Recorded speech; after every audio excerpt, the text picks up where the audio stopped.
Assalamualaikum warahmatullahi wabarakatuh. Waalaikumsalam warahmatullahi wabarakatuh. Baiklah, hari ini kita akan melaksanakan praktik coaching di mana saya di sini sebagai pengamat dan Ibu Siti Naisa sebagai coaching dan Ibu Kamsia Nur Afni sebagai coachnya. Jadi kali ini saya bertindak sebagai pengamat dengan praktek teaching menggunakan alur tirta yang sudah kita pelajari sebelumnya. Dan ada beberapa bagian dari alur tirta yaitu terdapat tujuan, identifikasi, dan rencana aksi serta tanggung jawab. Jadi ada beberapa pertanyaan dulu yang ingin saya pertanyakan ke coach kita hari ini yaitu Ibu Siti Naisa. Yang pertama, kompetensi coaching apa yang akan Ibu laksanakan hari ini? Jadi untuk praktek coaching kali ini saya berupaya untuk bisa menghadirkan 3 kompetensi inti seorang coach, yakni kemampuan coach untuk menghadirkan pertanyaan berbobot, kemudian kemampuan coach dan memastikan coachnya dalam situasi bisa menghadirkan diri secara penuh dalam perbincangan. Kemudian yang berikutnya adalah saya berusaha agar saya pun tidak sekedar menjadi pendengar aktif, bukan sekedar menjadi penanya aktif, tetapi juga di saat yang sama bisa menjadi pendengar yang aktif. Begitu kira-kira.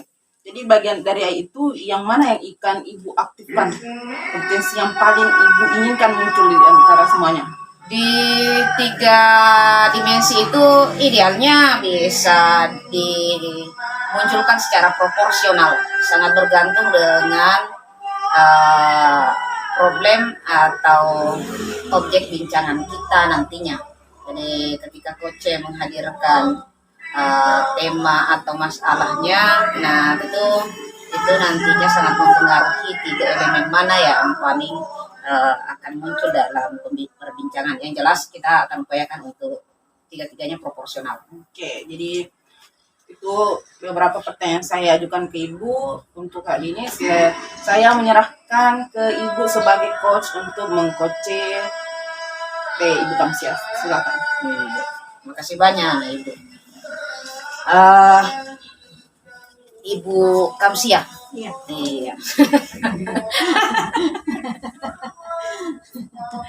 Soalnya sudah dibayangkan. Terlalu lama orang ini atur waktu baru bisa ketemu. Terlalu sibuk kayaknya Ibu ini. Kalau sibuknya saya rasa sama sih kesibukannya dengan Ibu. Hanya saya terlalu mau sibuk. Nah, itulah kelebihan yang Ibu punya.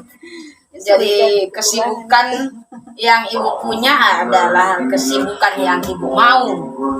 Dan rata-rata orang, terutama mereka yang berprofesi sebagai guru itu memiliki kecenderungan untuk tidak mengambil banyak kesibukan di luar dari tugas pokoknya mengajar di sekolah. Nah iya, Ibu Kamsia, jadi untuk waktu yang kita punya kali ini kita manfaatkan sebagaimana yang sudah kita rencanakan. Mengawali itu, jadi sebenarnya Ibu Kamsia ini mau bercerita apa, berbagi masalah apa? Nah, ini ya, artinya persoalan ini sudah lama saya pendam ya, cuman masih bingung untuk mau ngomongnya kemana, dengan siapa itu masih bingung. Nah, pada kesempatan ini, alhamdulillah Ibu artinya mau meluangkan waktu untuk berbagi pengalaman mungkin terkait dengan persoalan saya saat ini. Jadi yang saya kan ini sebagai guru mata pelajaran pendidikan agama Islam di sekolah SD yang menjadi kendala saat ini yaitu kemampuan siswa untuk mengaji ya, tidak melafalkan Al-Quran itu yang masih rendah sekali. Bahkan saya perhatikan sudah berada di kelas tinggi itu, di kelas 4, 5 itu masih ada beberapa anak yang memang belum bisa membaca Al-Quran secara baik. Nah, itu yang menjadi kendala saya dalam mengajarkan itu pendidikan agama Islam, karena di setiap pembelajaran pasti kan ada Al-Quran yang memang diharuskan seseorang mampu menghafalkannya dengan baik dan benar. Nah, itu yang menjadi persoalan saya saat ini. Dan saya masih bingung harus bagaimana untuk bisa mengantisipasi hal itu. Seperti itu. Benar itu, karena tuntutan untuk bisa membaca Al-Quran adalah tuntutan yang paling dasar dalam pembelajaran pendidikan agama Islam. Nah, terkait dengan problem itu, sejauh ini adakah sudah upaya yang Ibu lakukan untuk menjadi solusi dari problem itu? Sejauh ini usaha yang saya lakukan masih sebatas di lingkup kelas ya, hanya belum sejauh ini saya sudah melakukan usaha, tapi saya melakukan pemetaan. Saya kelompokkan siswa yang memang kemampuannya di bawah rata-rata untuk membaca Al-Quran. Nah, ketika pelajaran berlangsung, saya menekankan di situ, mampu membacanya dulu, nak keluar dulu harus memahami kandungan ayatnya, makanya saya haruskan dulu dia mampu membaca dan memahami seperti apa sih membaca Al-Quran dengan baik ya, sesuai dengan harkat dan makharijul hurufnya, seperti itu. Sejauh ini seperti itu sih tindakan di dalam kelas, dan saya akan mencoba nantinya untuk bermusyawarah dengan rekan guru bersama pimpinan untuk mengantisipasi. Iya.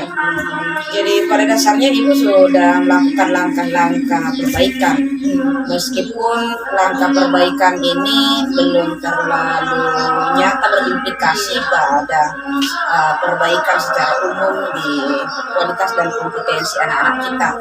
Nah, dari hal yang sudah Ibu lakukan, melakukan pemetaan kompetensi, kemudian untuk anak-anak yang memiliki kategori kompetensi yang masih sangat standar, Ibu mengambil inisiatif untuk menguatkan aspek pengembangan kompetensi membaca Al-Qurannya di sana. Apa ini justru tidak menjadi kontraproduktif? Maksud saya tidak menjadi hal yang justru memperlambat capaian kurikulum, karena pasti di setiap materi itu ada target-target kurikulum yang ingin dikejar. Nah, seperti itu yang justru menambah beban pikiran saya. Artinya dengan usaha seperti itu, nah ternyata memiliki implikasi yang berbeda. Artinya ketika saya harus melakukan bimbingan khusus untuk bagaimana siswa saya sampai mampu mengaji, membaca huruf Al-Quran dengan baik benar, di saat itu saya akan tertinggal. Nah, karena pada saat itu kan siswa yang memang sudah mampu akan belajar sesuai dengan jadwal yang sudah ada.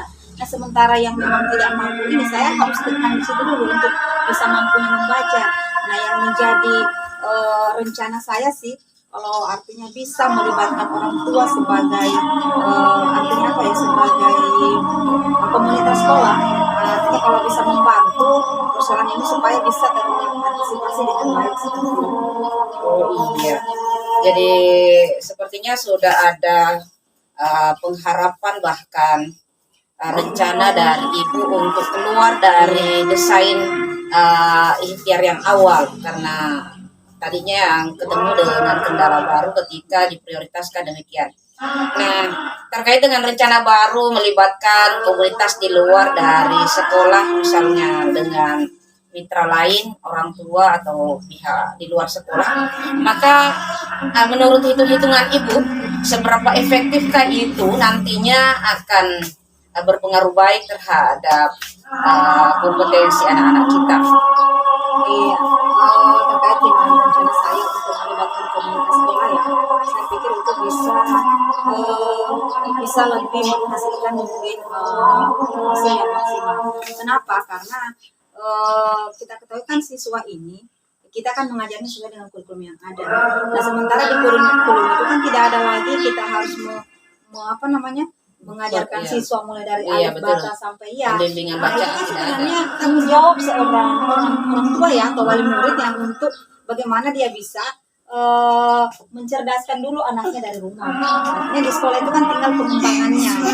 Dia sudah harus mampu membaca Al-Quran dengan baik. Nah di sekolah itu tinggal bagaimana misalnya surat Al-Fatihah ya, yang seharusnya mereka dari rumah itu berangkat dari rumah memang sudah tahu, sudah mampu membaca dengan baik ya. Nah, di sekolah itu kita nanti akan mempelajari artinya berubah, kandungan yang terkandung di dalam surat Al-Fatihah itu seperti apa. Nah, jadi memang butuh kolaborasi yang baik dengan orang tua supaya bisa itu menghasilkan siswa yang cerdas dan berkarakter seperti itu. Iya, karena problem ini menjadi sesuatu yang sangat berpengaruh terhadap capaian belajar siswa, maka seharusnya memang sekian banyak inisiatif dari ibu untuk melakukan perbaikan termasuk melibatkan pihak orang tua sedapat mungkin dilakukan dalam waktu segera. Nah selain itu apakah perencanaan perbaikan yang akan ibu lakukan ini ibu sudah rancang secara terstruktur? Maksud saya supaya nantinya memudahkan ibu untuk melakukan pengukuran keberhasilan. Karena tentu kalau itu tidak dilakukan maka semakin ruwet, semakin repot ibu nanti menemukan mencocokkan antara problem dan solusinya begitu. Sejauh ini artinya kan dari permasalahan yang saya hadapi pelan-pelan saya kan sudah melakukan antisipasi dengan mendata siswa yang memang kemampuannya di bawah rata-rata. Nah, kemudian dari hasil pendataan saya itu saya bawa ke pimpinan atau ke kepala sekolah, saya sampaikan, Pak, saya sebagai guru agama keluhannya seperti ini, bahwa ada beberapa siswa kita yang memang belum bisa mengaji sama sekali. Nah ini yang parahnya kalau yang ada di kelas tinggi. Nah kalau untuk yang di kelas bawah, misalnya kelas 1, 2 itu memang wajar, mungkin masih baru awal ya mengenal huruf-huruf Al-Quran. Nah itu dari data saya itu saya bawa ke kepala sekolah. Kepala sekolah berinisiatif untuk mengundang wali murid. Dengan cara seperti itu ada penyampaian khusus ke wali muridnya dari pihak sekolah menyampaikan bahwa anaknya butuh tolong diperhatikan ya seperti itu. Nah, jadi dari percobaan seperti itu alhamdulillah artinya ada beberapa orang tua yang memang langsung peduli dan memang langsung mengambil tindakan yang positif dengan mencari guru ngaji seperti itu, mengantarkan anaknya, dan itu dilakukan di luar jam sekolah. Nah itu sangat membantu menurut saya. Artinya saya di sekolah kan tinggal walaupun saya sebenarnya bukan tidak mengajarkan, tetapi kan saya tinggal mempermantap saja. Sudah ada dasar dari peserta didiknya, saya tinggal memperbaiki, mungkin ada yang butuh harus dibaca panjang, pendek, harus singgah dan tidak boleh singgah seperti itu. Jadi kalau demikian sudah sangat kelihatan bahwa problem yang ibu hadapi sudah mulai menemukan titik-titik terangnya. Nah kalau misalnya di level sekarang, di saat sekarang ibu sendiri ketika melakukan refleksi terhadap problem yang ibu hadapi, kira-kira menurut ibu kalau dipresentasikan atau diskala-skalakan, skala problem ibu saat ini terkait dengan kompetensi mengajinya anak-anak itu masuk di level mana kalau kita mengambil skala 1 sampai 10? Untuk mengambil itu ya, untuk tingkat kesulitannya sih artinya saya bagikan ke dua, ada pembagian kelas rendah dan kelas tinggi. Saya pikir kalau untuk kelas rendah itu kan untuk tingkat kerumitannya tidak terlalu, yang masih berada di angka 5 mungkin ya, artinya masih 50-50 perbaikannya. Nah ini yang menjadi rumit ketika siswanya ini sudah berada di kelas tinggi tetapi belum sama sekali bisa membaca. Nah itu yang saya berada di angka 8. Saya kadang bingung bagaimana anak-anak bisa lulus sementara mengajinya saja belum bisa. Nah pada nyatanya kan praktek kita setiap semester kan itu ada baca Al-Quran, ya kan, praktek membaca praktek sholat yang tentunya dasarnya itu harus butuh itu dulu, harus mampu mengaji, membaca Al-Quran seperti itu. Nah ini yang jadi problem. Jadi seolah-olah kalau di kelas tinggi itu kan sudah terlanjur berada di posisi kelas tinggi, kemudian kemampuan dasar yang harusnya sudah dimiliki di kelas bawah itu terlewat. Nah untuk hal ini tentu membutuhkan, jadi ada kemungkinan membutuhkan solusi yang jauh lebih baik daripada solusi yang ibu sudah inisiatif tadi. Bagaimana kira-kira itu? Ya seperti itu tadi, saya tetap menekankan kepada pimpinan dan meminta bantuan untuk bagaimana eh, informasi ini sampai kepada wali murid atau orang tua dari murid yang memang tidak sama sekali yang tidak mampu seperti itu. Kemudian jadi tidak hanya sebatas itu, saya pikir dengan cara melibatkan orang tua itu tidak hanya tidak bisa melakukan tidak bisa memunculkan perubahan yang langsung nyata. Kemarin ada beberapa teman guru kelas yang mengusulkan bagaimana ibu kalau untuk baca tulis Al-Quran kita masukkan ke dalam kegiatan ekstrakurikuler. Nah itu saya respon dengan baik dan memang di dalam penganggaran dana BOS ya, dan itu memang disetujui dan memang ada jalurnya untuk bisa dibayarkan bimbingan di situ, tetapi dengan catatan dilakukan di luar jam sekolah. Nah itu yang saat ini kita rencanakan dan berharap sih bisa berjalan dengan baik dan bisa memberikan hasil yang baik pula kepada peserta didik itu sendiri. Oke, itu satu langkah solusi yang sangat real dan bisa kita perkirakan akan sangat membantu penyelesaian problem yang Ibu hadapi. Nah, sedikit kalau bisa tahu, apakah khusus untuk kelas yang tinggi ini, kan kelas tinggi rata-rata secara psikologis kadang-kadang anak-anak itu merasa sudah mulai risih kalau harus belajar dasar gitu. Nah, kalau dari sisi metodologi sebagai guru PAI, adakah sesuatu yang Ibu pikirkan terkait dengan mendorong secara lebih cepat anak-anak yang besar, yang sudah berusia besar ini untuk bisa mengajikan? Sekarang metodologi bisa baca Quran itu sudah sangat banyak, ada metode yang orang bilang al-barqi, secepat kilat, ada yang sebulan bisa baca Quran. Apa Ibu tidak melakukan refleksi terkait dengan itu? Begini, sejauh ini saya juga sudah melakukan kemarin praktek ya seperti itu. Kebetulan di sekolah kami tersedia tablet ya atau jadi ketika saya masuk di kelas saya coba gunakan itu, tetapi tidak keseluruhan siswa, tetapi memang siswa yang butuh perhatian ya, yang butuh bimbingan khusus untuk bagaimana mereka bisa mampu seperti teman-teman yang lain. Nah, jadi saya coba ada aplikasi di iPhone itu yang memang memperkenalkan huruf-huruf Al-Quran itu dengan menarik dan menyenangkan. Jadi ketika saya perkenalkan itu, siswa memang jadi bersemangat dan jadi tertarik untuk belajar. Karena kalau cuma misalnya Al-Quran dikasihnya seperti ini, mereka kadang cuek seperti itu dan malas untuk melihatnya. Tetapi dengan tampilan di iPhone itu, saya lihat sudah beberapa siswa sudah mau dan mampu melakukan perubahan-perubahan walaupun sebenarnya belum terlalu signifikan. Iya, itu sangat menarik itu, karena di satu sisi kompetensi yang kita harapkan tercapai bisa. Nah, kemudian di sisi lain misalnya pada aspek pola pembelajaran yang bisa menyahuti kebutuhan anak yang beragam juga bisa kita penuhi. Kemudian begitu juga kita punya komitmen untuk menjaga perkembangan mental, emosional anak, karena seperti yang saya bilang tadi, anak yang usia besar biasanya kan agak canggung dan cenderung emosional kalau dipaksakan belajar sesuatu yang dipandangnya sebagai sesuatu yang sangat kanak-kanak. Terakhir yang ingin saya diskusikan dengan Ibu terkait dengan komitmen Ibu begitu. Komitmen Ibu sebagai guru PAI untuk tetap berada dalam level memiliki target tinggi, tetap menjaga target tinggi agar seluruh pengharapan Ibu bahwa anak-anak bisa naik level kelas dengan kemampuan bacaan Quran seperti ini. Seperti apa komitmen Ibu dalam soal itu? Untuk artinya mewujudkan keinginan saya ya, yang jelasnya saya itu menginginkan siswa saya semua mampu dan semua bisa membaca Al-Quran sampai mereka tamat. Nah itu yang menjadi kekuatan saya dan menumbuhkan komitmen saya untuk bagaimana siswa saya bisa dan mampu membaca Al-Quran dengan baik Nah, dengan cara seperti itu saya tidak pernah mengabaikan hal persoalan ini. Saya jadi apa? Saya selalu memprioritaskan.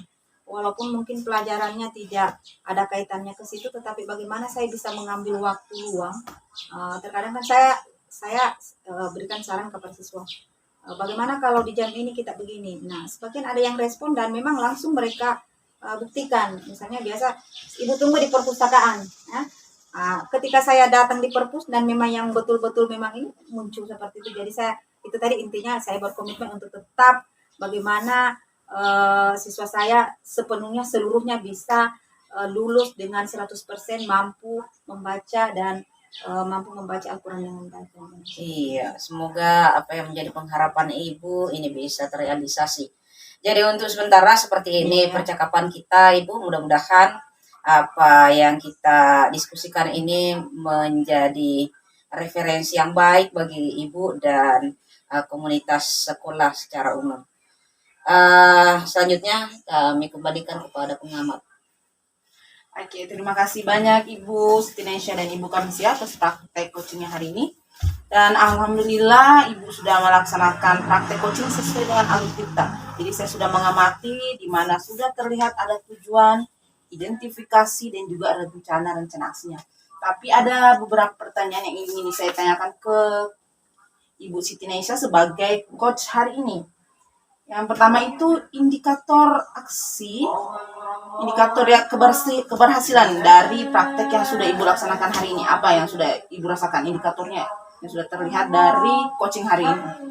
Iya, kalau saya sebagai coach merasa sangat apresiatif, sangat respect dengan kesanggupan coach untuk menyampaikan problemnya sekaligus secara mandiri bisa menginisiasi solusinya. Iya, saya sudah melihat itu bagaimana Ibu bisa berikan pertanyaan-pertanyaan yang bisa membuat coach Ibu itu memberikan jawaban yang benar-benar sepertinya memang yang dia rasakan. Saya sudah bisa melihat dari itu. Dan pertanyaan berikutnya, kompetensi dari tadi sudah kita tanyakan kompetensi yang Ibu ingin capai kan. Setelah melaksanakan ini kompetensi itu apa sudah tercapai? Iya. Dari yang Ibu sudah Untuk laksanakan? pengukuran umum menurut saya sudah. Jadi mulai dari kesanggupan untuk menghadirkan diri secara full, kemudian begitu juga menjadi pendengar yang aktif bagi coachnya, termasuk melahirkan pertanyaan yang berbobot, meskipun dalam konteks pertanyaan yang berbobot ini ya tentu sangat subjektif lah gitu. Iya. Terima kasih Ibu ya, dan untuk umpan balik saya sendiri ke Ibu berdua sebagai coach itu Ibu Siti Naisha, saya melihat ya seperti yang disampaikan tadi Ibu sudah menghadirkan diri secara penuh, terus sudah terlihat juga tujuan dari percakapan ini, dari coaching ini, sedangkan dari Ibu Siti Ibu Kamsia sebagai coach juga begitu leluasa mengungkapkan masalahnya. Dan ini benar-benar adalah proses coaching yang memang diinginkan. Ya, terima kasih untuk Ibu berdua. Saya rasa cukup untuk hari ini. Assalamualaikum warahmatullahi wabarakatuh.